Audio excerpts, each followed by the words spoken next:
আমি একটু বেরোচ্ছি, আজকে ফিরতে একটু লেট হবে। হ্যাঁ, বন্ধুদের সাথে ডিনার করে ফিরবো আজকে। ঠিক আছে, কোনো ব্যাপার নয়, আমি যা পারবো করবো। রান্না না করতে পারলে পোড়া খাবার খেয়েই শুয়ে পড়বো।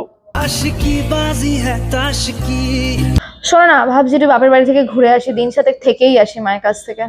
তুমি আগের মাসেই গেছিলে না? আরে আগের মাসে তো বোনের বার্থডের জন্য গেছিলাম, এই মাসে তো মায়ের শরীরটা ভালো নেই, তাই জন্য যাচ্ছি। আর এমনিও তোমার আমি সব গুছিয়ে রেখেই যাচ্ছি, তোমার কোনো প্রবলেম হবে না। না না, সে তুমি যাও, সে কোনো অসুবিধে নেই। আর যদি কিছু না খুঁজে পাই জামা কাপড়, তো এমনি কিছু না পরেই অফিস চলে যাবো, কি আছে। শোনো না, since you are so cool and understanding, আমি আর বোন ভাবছি একটু দুবাই যাব, অনলি গার্লস ট্রিপ। তোমার নিশ্চয়ই কোনো আপত্তি নেই? जाने क्यों मैं सोचता हूँ खाली सा मैं एक रास्ता हूँ।